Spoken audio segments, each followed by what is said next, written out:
naitwa Vincent, a social worker, na tutakuwa tunaongelea mambo na mental health to young people na mambo na depression. Karibu sana Vincent kwa our studio. Asante sana Ghetto Vibe. Yes. Said I'm a medical social worker. I also do community projects with the street families, and we've tackled mental health and a certain organization in Kibra called Akili Bomba. We've done mentorship at Moi Girls. We have also done home visits for those who struggle with drugs and alcoholism, suicide prevention, and also we've done collective therapy where we gather families and individuals for just to say how their week challenges have been and what they're struggling. On Thursday in the afternoon at Tushirka Medical Center, we did a collective therapy about depression, and we found that most people are recovering from depression, and some are have started having depression and different things. Also, we've done a family therapy where we visit families and we hear about their stress situations and how they can manage their stress.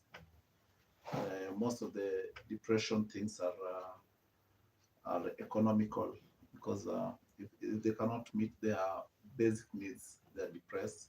Some if they cannot even own a home, as for the street children and the street families, they just sleep on the road. And also some are even depressed because of relationships. We've had young people who have started having a young family, and the lady just decides to leave because this young man has turned from crime to volunteer work in the organization. So the man was earning quite an amount, and now since crime, he quitted crime, so that one is not coming. So, and on voluntary basis, there's no much is given. Some organizations depend on funding, which takes time to come. And then when the members contribute, even it's not enough for running the daily activities. So we also did about self-care, which mitigates depression. And also we did choices versus consequences of these young people that may lead them to depression. If they make a bad choice, they land into depression. If they're going to face consequences, it will be as a result of depression. And we found that everyone is depressed in every aspect. And we cannot say this is literal depression and this guy is more depressed. We just put it as they're all depressed, and they need that therapy to air out what they're supposed to say. And we've had people being depressed as a result of drugs and alcoholism, which if these young people they don't have jobs, they just turn to that. Some are also trying into crime and violence. Our ladies have really faced sexual and gender-based violence because of the economic situations and the income instabilities in Kibra.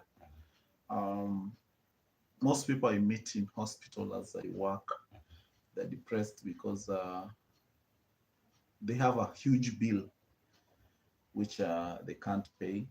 The bill can be hospital and the bill can be mortuary. So most times I'm called at city mortuary, and we also called in the waiver committee. We sit the hospital management and at times the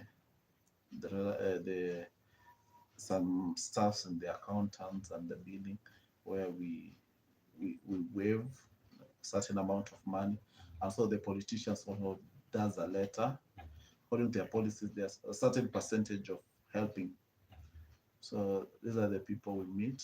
And then when we do our ward rounds, we found that some depression comes from patients who are never visited. They're just thrown there in the hospital.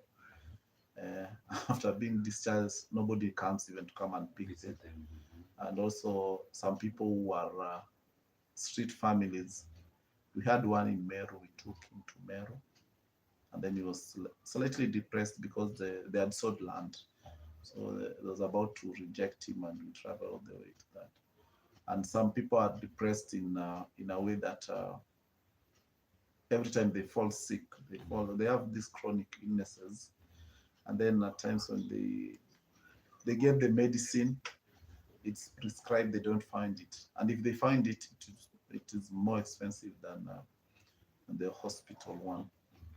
And another depression comes in when we go to the comprehensive care clinics. We found that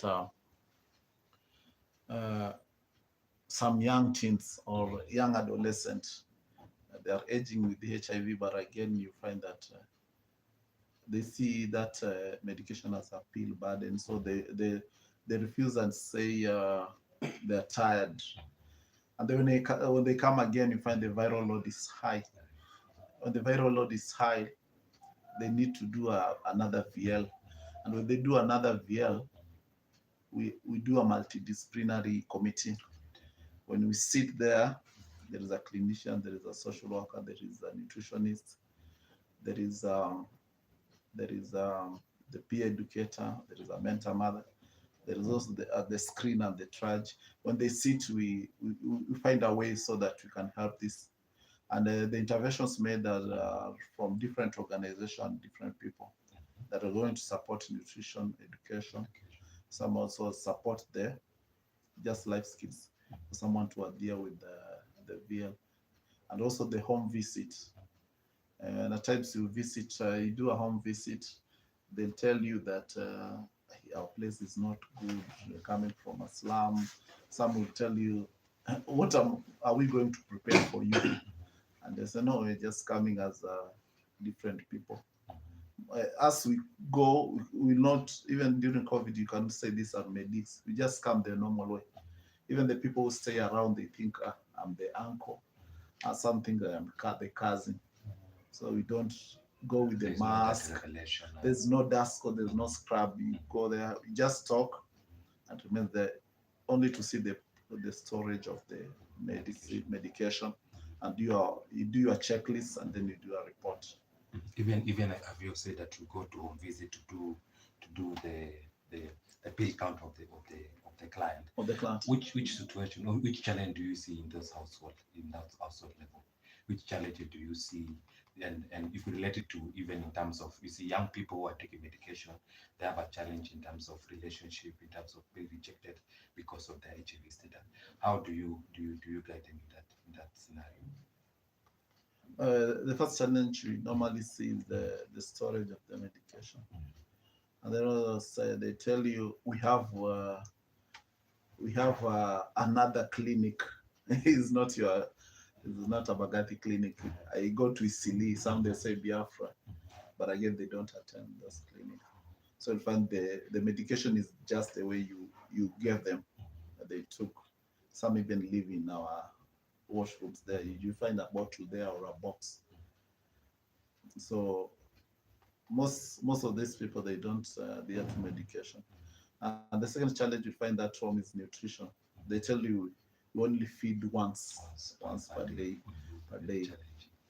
And another challenge you'd find that is a family disintegration, where the father does not stay with them, just send 300 and then they saw themselves.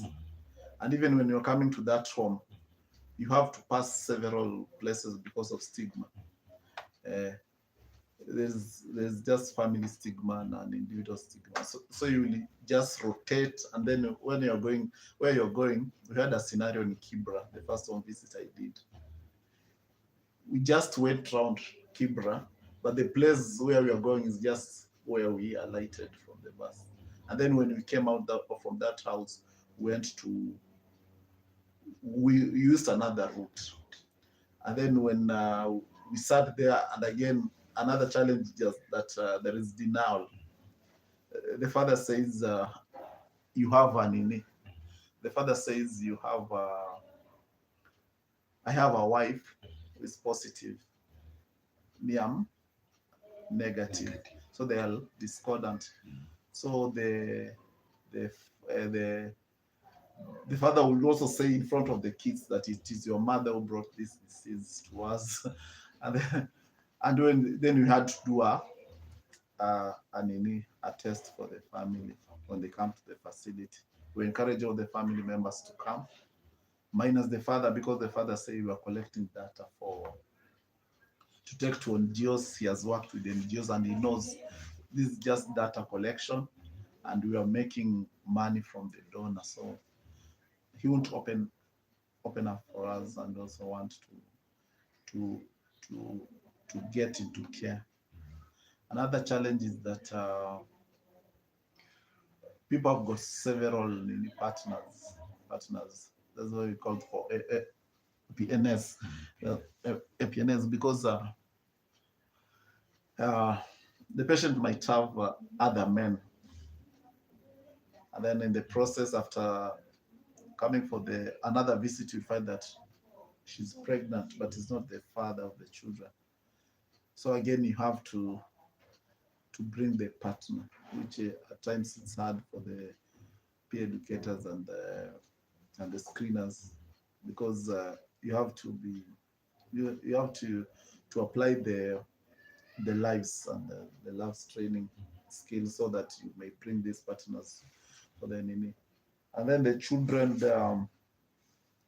they go to the support groups, because it's very vital. The psychosocial support group. The support groups. They also have we have youth days where we categorize them in ages, and then they have their day. They come to the clinic. We just do like a party for them. Young people interact. Then the other day we'll do for the other groups. And another thing, you on those challenges, you have to do. They need to be cancelled. Most of them go to, it's called TPS, adherence counselors. These are they do sessions with them. When they do those sessions, it's just to mitigate this depression, and to mitigate what we call adherence. And after that is when after the fourth or sixth session, this guy is out of denial. So when you're out of denial, you take your medication well, you put the alarm, you'll even have a primary or secondary caregiver, and they will also just come to your clinics. The pill count is also helped to be done by the adherence counselor. They're called TPS, because the social worker does not go alone and did some visit. He has to have an adherence counselor. So this one is the one who will do the pill burden, and is the one who also monitors the viral load. How many copies last time, this time, have you suppressed? Is yours undetectable? Are you a LDL? Are your copies below 1,000? Even we found some who have 50, just 50 copies. But also we have we have had 1.3 million, we have 1.4 copies. We have 266, and the next clinic, when the next VL is done, somebody is having 76,000, 15,000, like that. But but home visits really helps for suppression. I've seen people suppressed after the second visit. The whole family just suppressed. Surprise. If I can be able to ask you, how can one be able to overcome depression? If one can be able to, if for example one has depression, can you able to overcome this? Is there any process one can go? Talk to young people who are outside there, as you look for the camera. Wow, maybe if it is possible, if because there are so many young people wanna go through a lot in a community level. Imagine Kibra, so many challenges, economic of today. People are really struggling with their medication, they feel burden, they're wondering that in terms of rejection, they're being rejected because of their relationship, because of their status, because of their economic status. How can you tell them on how they can be able to overcome the depression? Um, one way is you live on your means. Uh, this is normally brought by just understanding yourself and your self worth. Because if you want to live beyond your means, you'll enter into depression because one, you are not capable of being that class, uh, the socioeconomic class. Another thing is that you really strain you really strain on even resources and the timing, and you'll find yourself pushing yourself to fit in another class which it is not yours at that particular moment. I just appreciate and reward yourself on the little success you have. You need to get a good company. In the session I was talking about in the therapy, I was telling them that you need to do your card when the year starts, the things you will keep on doing, the things you're going to add in your activities of the year, and all the things you need to drop. Some friends you need to drop because of the impact. And you also need to just to live your life and be yourself, understand yourself. Then you nurture yourself, because you can't give what you don't have. Can't give what you don't have. If you don't have money, you not give money. If you don't have love, you don't give love. If you're trying to look for a relationship that doesn't fit you, you'll be depressed. And then your relationships are built with time and trust. So you just need to you just have to wait for the time, because some things are just timely. And most people, they need to stop being greedy. I've seen people very greedy. Yeah? They just want all the resources, and if they don't have, they're depressed. And when they are depressed, they turn to alcohol. And I've also seen people worrying too much beyond your reach, because you cannot be in school and your mission is to learn, and you are worrying about where the school fees will come. That's your parents' role. And then another thing that can depress you is too much entertainment. You want to go to certain social places beyond your reach or beyond your pocket. You also want to dress very expensive, and you love your economic status at home. You also want to be seen with the celebrities. I've seen people who want to be seen by working with those people who have already made a brand influencer. And if you're seeing those people, you're okay. And another thing that depresses people in this, most of the people around are very talented. They're talented. I met a guy who was playing football some time back. In the morning, we were with him in training, and he told me he cannot benefit from Kenyan football because of the corruption and even how people manage the football. So this guy is depressed. So when such a person is depressed and that's the thing he likes to do, this guy can turn into drugs, alcoholism. I've met young people who are suicidal, but I've talked with them, and with time they have really coped with the situation. Another thing that might lead someone to be depressed is nowadays there is unhealthy competition. And someone wants to go to a good school, someone wants to wear good clothes, someone wants to have an expensive phone, someone wants to just to enjoy life, because they say you only live once. So they just put themselves in that, and in the process you might be influenced by your peers that this is the shortest way to do something and to get rich, and in the process you might lose you, or you might end up in a way that is not good.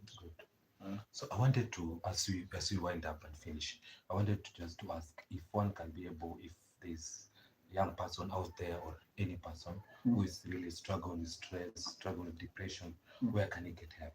Anaweza pata hapo usaidizi in our community level, in a way that he can be able to get help. Because I know there are so many young people going through a lot. There are so many young people going through a lot and they don't know where to get help. So where can the possible ways that can be able to get help, so that can be able to overcome the depression and stress? Yeah, able to share Uh, that. the first place you can get help is if you have a confide, you have a friend who can keep confidentiality and so that it will allow space for you to share.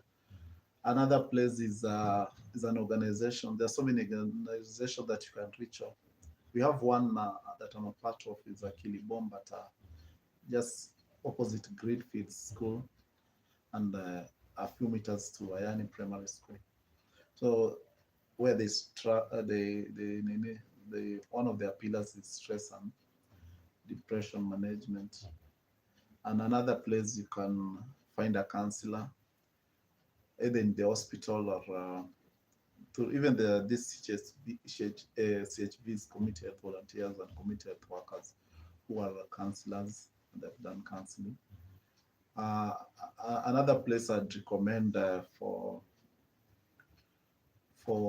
stress management is just this, they call Kanjo, these hospitals are home where people can go. Because if you go to, for example, if you go to a money counseling, even the cost itself is expensive.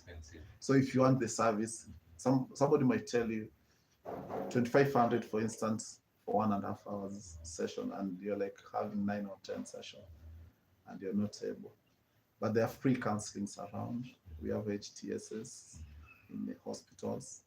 We have counselors in organizations around Kibra here who tackle mental health and sexual and gender-based violence. So thank you so much, and it has really been a very good session, just tackling depression and mental health and stress. So as we finish up, I wanted you just to give you at least you said that you have an organization that really tries to help young people in terms of depression and stress management. If you can be able, if it is in social media platform, you can be able to share if there's a number that young people can be able to reach out, or any person who is really struggling with stress and depression. Yeah. Depression. The organization is, I can say, almost 2.5 years. It started by COVID. It's called, where the motto is peace of mind. And there's a good t-shirt there, a gray one. Peace of mind ni haki yako. So our office phone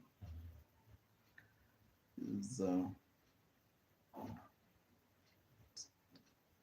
011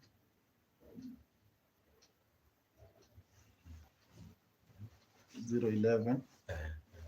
Alafu you can be able to raise your voice, and the viewers can be able to hear you. The phone contact of the Akili Bomba CBO is 01 01 13 13 06 06 84 84 35. 35. This number will reach through the chair, because he is one of the founders of the organization among us, but we decided to give the chair's number. And this is an organization that should get help. I personally, I'll go there in the afternoon. We are going to do a Tujibonge session where we advocate for men's reproductive health, men advocacy, and men lobbying, and also life skills and mentorship. We discovered that everyone is building up on the girl child, and our male are being left out.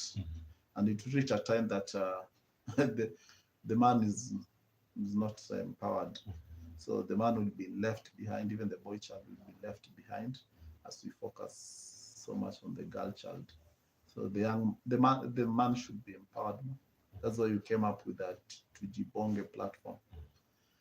And Akili Bomba will still help, because it it brought about a self-group called Walokolo, because of the street and the reformists, where they play football, they do garbage collection, they do every morning, every weekday morning, they do a spiritual fellowship.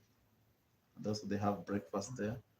And they came up with Punguza Ulevi, where you cannot stop alcohol and drugs instantly. You need to reduce slowly by slowly. Yeah. And also we have people who have come in board to just support. I myself am not a pastor, but we've had there are pastors there. There are also medics around. We've got we're like four psychologists. We have 4 psychologists in the group. We also have